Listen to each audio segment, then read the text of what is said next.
Jewellery Hanamkonda ప్రారంభోత్సవ offer flat 20% VA December 14 నుండి 22 వరకు.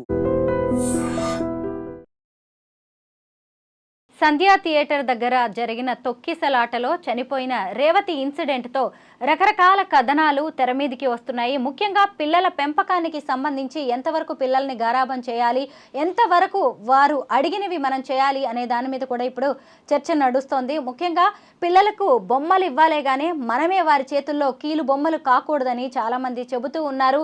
అసలు ఇప్పుడు రేవతి కుటుంబం పరిస్థితి ఏంటి, వాళ్ళ భవిష్యత్తు ఎలా ఉండబోతుంది? ముఖ్యంగా రేవతి కూతురు సాన్విక ఒక టీవీ ఛానల్తో మాట్లాడిన మాటలైతే అందరినీ కన్నీళ్లు పెట్టిస్తున్నాయి. ప్రస్తుతం నాతో పాటు ఫ్యామిలీ కౌన్సిలర్ రజనీ రమ గారు ఉన్నారు. మేడంతో మాట్లాడదాం.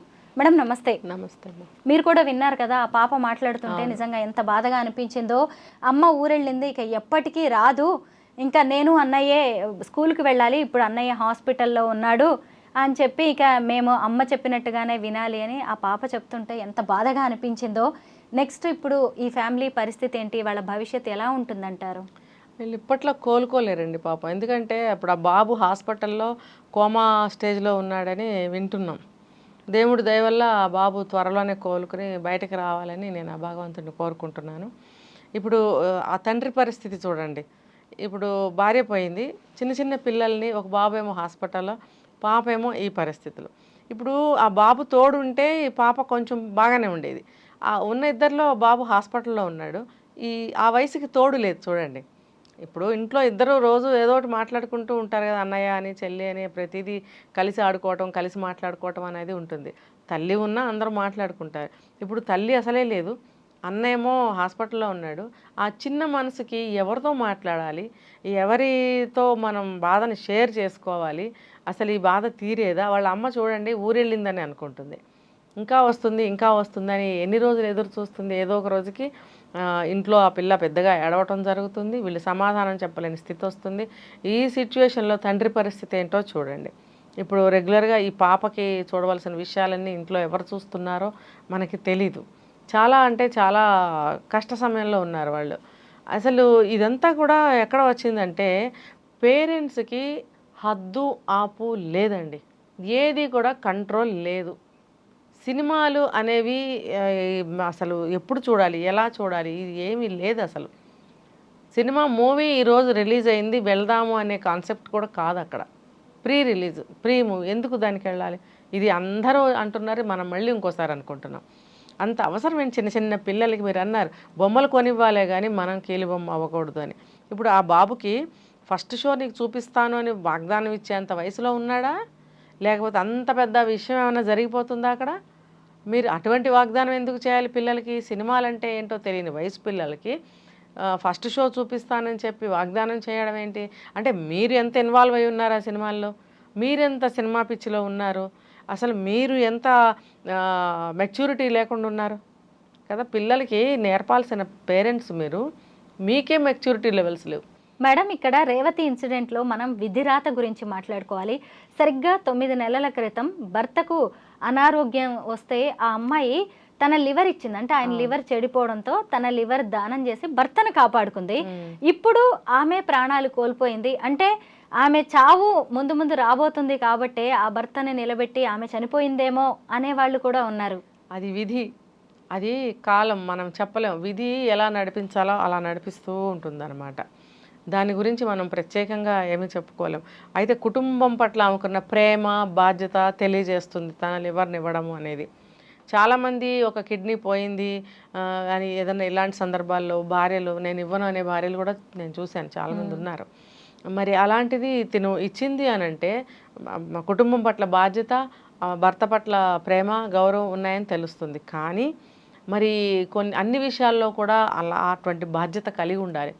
చిన్న చిన్న పిల్లలకి నువ్వు బట్టలు కొని పెడతానను, ఇంకో బొమ్మ కొని పెడతానను, సినిమాకి తీసుకెళ్తానని వాగ్దానం చేయటం అంటే నీ మెచ్యూరిటీ కానీ నీ బాధ్యత కానీ ఎంత ఉంది అక్కడ అనేది తెలిసిపోతుంది ఎవరికైనా. చూడండి, ఇటువంటి తప్పు ఎవ్వరు చెయ్యకండి ఇక మీదట. సినిమాల గురించి పిల్లల ముందు మాట్లాడకండి, పిల్లల్ని సినిమాలకి తీసుకెళ్ళకండి. సినిమాలు పిల్లలకి అసలు చూపించకూడదండి. మా చిన్నప్పుడు కూడా అంటే మీ చిన్నప్పుడు మాట్లాడకండి అంటారేమో, ఈ పిల్లలు రేపు పెద్ద అయిన తర్వాత వాళ్ళకి ఇది చిన్నప్పుడే. చిన్నప్పుడు బాగుంటేనే పెద్దయ్యాక అన్నీ బాగుంటాయి, వాళ్ళు బాగుంటారు, మనం బాగుంటాం. కాబట్టి చిన్నప్పుడు అని చెప్తున్నాం. సినిమాలు మాకు చూపించేవారు ఎలాంటివంటే ఫ్యామిలీకి సంబంధించినవి, ఒక మంచి భక్తికి సంబంధించినవి, లేకపోతే ఒక మంచి మెసేజ్ ఉన్న సినిమాలు, అల్లూరి సీతారామరాజు ఇలాంటి సినిమాలు, ఒక మంచి దేశభక్తి సినిమాలు కానీ, ఒక మెసేజ్ ఉన్న సినిమాలు కానీ సెలెక్ట్ చేసి తీసుకెళ్ళేవారు. చూడండి, అటువంటి సినిమాలు ఇంకా గుర్తుండిపోతాయి, అందులో ఉన్న విషయాలు గుర్తుంటాయి, ఆ వాటిల్లో ఉన్నటువంటి అటు మంచి విషయాలలాగా మనం కూడా తయారు కావాలి అనేటువంటి ఒక ఇన్స్పిరేషన్ని తీసుకున్నాము. కాబట్టే కాలం ఇంతవరకు మంచిగా నడిచింది. ఇప్పుడు పిల్లలకి ఆ వయసు పిల్లలకి పుష్ప 2 చూపిస్తారండి.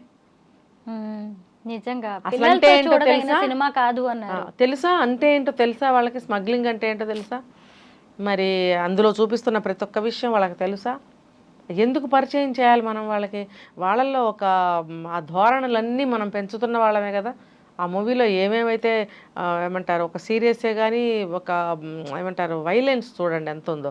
అసలు ఆ కత్తులేంటి, ఆ ఎగరటం ఏంటి, మనుషుల్ని మడతలు పెట్టడం ఏంటి, ఇవన్నీ నిజం అనుకుంటారు కదా పిల్లలు.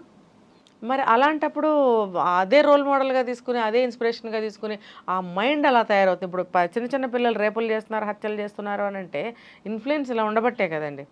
సాధ్యమైనంత వరకు తల్లిదండ్రులు వాళ్ళకి చేతనైనంత వరకు దూరంగా ఉంచగలగటమే వాళ్ళ బాధ్యత. ఇంకా ఇంకా కొంచెం పెద్ద పిల్లలు వాళ్ళ సినిమాలకు వెళ్ళిపోతూ ఉంటారు. అప్పుడు కూడా మనం పెంచిన విధానం వాళ్ళల్లో ఉంటే వాళ్ళు అలాంటి సినిమాలకి వద్దురా నాయనా అంటే ఆగుతారు. అది బాగోలేదంటే దానికి వెళ్ళకండి అని ఇంట్లో చెప్తే ఆగుతారు, ఏదన్నా మంచి మూవీకి వెళ్తారు. అసలు ఏమీ మీరు నేర్పకుండా అలా ఊరుకుంటే వాళ్ళ పాటికి వాళ్ళు వెళ్ళిపోతుంటారు, వస్తుంటారు. వాళ్ళు ఎలా తయారవుతున్నారో మనకు అసలు ఎలా తెలుస్తుంది? రేపొద్దున వాడు సిగరెట్ తాగాడనో, డ్రగ్స్ తీసుకున్నాడనో, అమ్మాయిలను రేప్ చేశాడనో, 14 ఏళ్ళు రాకుండానే ఇవన్నీ జరుగుతుంటే మీరు ఏం చేయగలరు? మీరు పెంచుకున్న పెంపకం మీకు శాపమై తిరిగి మీకే కొడుతుంది. మీరు తీసుకున్న గోతిలో మీరే పడతారు. జైలుకి వెళ్ళి వచ్చిన అల్లు అర్జున్ని చూడడానికి అందరు క్యూ కడుతున్నారు. ముఖ్యంగా సెలబ్రిటీస్, సినిమా స్టార్స్ అందరు వెళ్ళి అతన్ని పరామర్శిస్తున్నారు.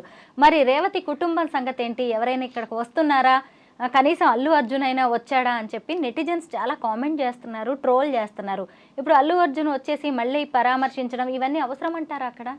అదే ఆయన ముందు వచ్చారు, ఏదో ఇస్తాను అని చెప్పారు 25 లక్షలు. ఆయన తరఫు నుంచి ఆయన చాలా త్వరగానే స్పందించి వాళ్ళకి సహాయం చేశారు. అది ఆయన చెయ్యని తప్పుకి అంటే దానికన్నా ముందుకు వెళితే ఇప్పుడు జరుగుతున్న విషయాలన్నీ ఆయనకి తెలుసు, పబ్లిక్కి తెలుసు. ఇటువంటి సందర్భాల్లో వాళ్ళు ఏం చేయాలంటే ప్రీ షోలన్నీ పెట్టుకోకూడదు. డైరెక్ట్ రిలీజ్ చేస్తే టికెట్లు దొరికిన వాళ్ళు సినిమాకి వెళ్తారు. అన్ని ఆన్లైన్ బుకింగ్సే కదా, వెళ్తారు. దొరికిన వాళ్ళు ఇంట్లో సినిమా వాళ్ళ లెక్కలు వేరుగా ఉంటాయి మేడం. ప్రీ షూట్ అనేది పెట్టుకోకుండా ఉండాలి. అది నిర్మాతలే కానీ, డైరెక్టర్సే కానీ, బెనిఫిట్ షోస్ ఉండకూడదు అంటారు. ఈ హీరోలే కానీ, హీరోయిన్సే కానీ వీళ్ళందరూ కూడా ప్రస్తుతం ఉన్న పరిస్థితుల్లో మనం ప్రీ రిలీజ్ చేయొద్దు, ప్రీ షో పెట్టద్దు అని అందరూ అనుకుంటే బాగుండేది. కానీ ఆఫ్టర్ లాంగ్ టైం రిలీజ్ అవుతుంది కాబట్టి భారీగా రిలీజ్ చేద్దాము అనే ఒక ఇది కోసం వాళ్ళు అలా చేసుకున్నారు. పొరపాటున జరిగిపోయింది అది. సరే, అది అందులో ఆయన తప్పు కూడా ఏమీ లేదు. ఉంది ఒకవేళ ఆయన తప్పు అని అనుకుంటే నేను చెప్పిన వీళ్ళందరూ తప్పు ఉంటుంది. అందరూ సినిమా ఆయన ఒక్కడే తీశాడా? ఆయన ఒక్కడే యాక్ట్ చేశారా? మరి నిర్మాత ఉన్నారు, డైరెక్టర్లు ఉన్నారు, కో యాక్టర్స్ ఉన్నారు, హీరోయిన్స్ ఉన్నారు, మరి ఎంతమంది లేరండి అక్కడ. మరి వాళ్ళందరిది కూడా తప్పు అవుతుంది కదా. మరి ఈయన ఒక్కళ్ళ మీద ఎందుకు పడాలి? నాకు వచ్చిన అనుమానం ఇది. సరే, ఆయన వంతు ఆయన స్పందించారు, పలకరించి డబ్బులు ఇస్తానని చెప్పి ఇచ్చారు. అంతవరకు ఆయనకు తోచింది ఏదో చేశారు. తర్వాత పరిణామాలు ఇవన్నీ. ఆయన అటు వెళ్ళడము, జైలుకి మళ్ళీ రావడము, ఈ సింపతితోటి ఆయనకు సంబంధించిన వాళ్ళందరూ ఇంకా మళ్ళీ అటు వెళ్ళారు పలకరించడానికి. ఇప్పుడు ఇటు డైవర్షన్ అటు వెళ్ళిపోయింది. అంతే తప్ప పలకరించకూడదని ఉండదులేండి. రేవంతి ఇన్సిడెంట్తో ఇప్పుడు కొత్తగా ఏమంటున్నారంటే పేరెంటింగే మారిపోయింది, అసలు పిల్లల్ని పెంచే విధానమే చాలా మందికి తెలియట్లేదు, పేరెంట్స్ ముఖ్యంగా పిల్లల చేతుల్లో కీలు బొమ్మలుగా మారుతున్నారనే వాదనలు వినిపిస్తున్నాయి. నిజమేనంటారా? చాలా వరకు అలాగే ఉన్నాయి. వాళ్ళు మారాన్ చేస్తేనో, మంకు పట్టు పడితేనో వాళ్ళు అన్నీ ఇచ్చేస్తున్నారు. ఎందుకంటే మాలాగా వాళ్ళు బాధపడకూడదు, లేకపోతే ఏడుస్తున్నాడు ఇచ్చేస్తే అయిపోతుంది, ఇలాంటి అభిప్రాయాల్లో ఉంటున్నారు వాళ్ళు. దీనివల్ల పిల్లలే బ్లాక్మెయిల్ చేసే స్థితికి వస్తున్నారు వాళ్ళు. పిల్లల్ని నేను చాలాసార్లు చెప్పాను, పిల్లల్ని సరిగ్గా మీరు పెంచలేకపోతే, పెంచాలి అని మీరు అనుకోలేకపోతే అసలు కనకండి. కానీ మీరు ఇన్ని బాధలు ఎందుకు పడుతున్నారు? కనకండి. ఇప్పుడు భూమికి భారం అన్న తగ్గుతుంది కదా, సమస్యలు తగ్గుతాయి కదా. పిల్లల్ని మీరు రక్షించుకోలేరు, పిల్లల్ని మంచిగా పెంచలేరు, వాళ్ళకి అనారోగ్యం చేస్తే కంగారు పడిపోయి హాస్పిటల్స్కి వెళ్ళిపోతారు, ఇంట్లో ఇంటి వైద్యం చేయలేరు, రాదు. అసలు మీరు ఎందులోనూ మీకు ఏది రాదు. ఏదో పెళ్లి చేసేసారు, ఏదో పుట్టేశారు, ఏదో తెలిసినంత వరకు పెంచేద్దాం, లేకపోతే డాక్టర్స్ ఉన్నారు. ఇప్పుడు డాక్టర్ దగ్గరికి వెళ్ళి అడుగుతున్నారు ఎలా పెంచాలండి అని. వాళ్ళు మెడికల్ పరంగా చెప్తున్నారమ్మా అది పెట్టకూడదమ్మా, ఇది ఇలా చేయకూడదమ్మా, ఇది ఇలా అనకూడదమ్మా అని అంటున్నారు.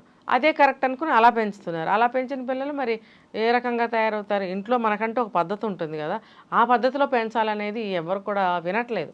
వాళ్ళ అమ్మలు వీళ్ళని ఎలా పెంచారో వీళ్ళు మన పిల్లల్ని అలా పెంచుతామని అనుకోవట్లేదు. డాక్టర్స్ని అడుగుతున్నారు. డాక్టర్స్ మెడికల్గానే చెప్తారు కదా, ఇది ఇన్ఫెక్షన్ వస్తుంది కాబట్టి ఇది వద్దు, అది వద్దు, ఇది ఇలా చేయండి, వాళ్ళు అలా చెప్తారు. అందులో కూడా వాళ్ళు తప్పేం లేదు, మెడికల్ ప్రకారం చెప్తారు. కానీ మన పద్ధతిలో మనం పెంచినప్పుడే కదా ఈ సమస్యలన్నీ రాకుండా ఉంటాయి.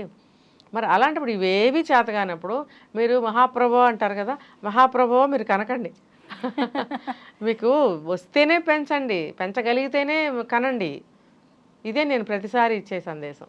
మొత్తం మీద రేవతి కుటుంబానికి జరిగిన నష్టాన్ని మాత్రం ఎవరూ పూడ్చలేరు. ఇటు చూస్తే శ్రీతేజ్ పరిస్థితి ఎలా ఉంటుందో, అతని భవిష్యత్తు ఎలా ఉంటుందో అనేది ఇప్పుడు ప్రశ్నార్థకంగా మారింది.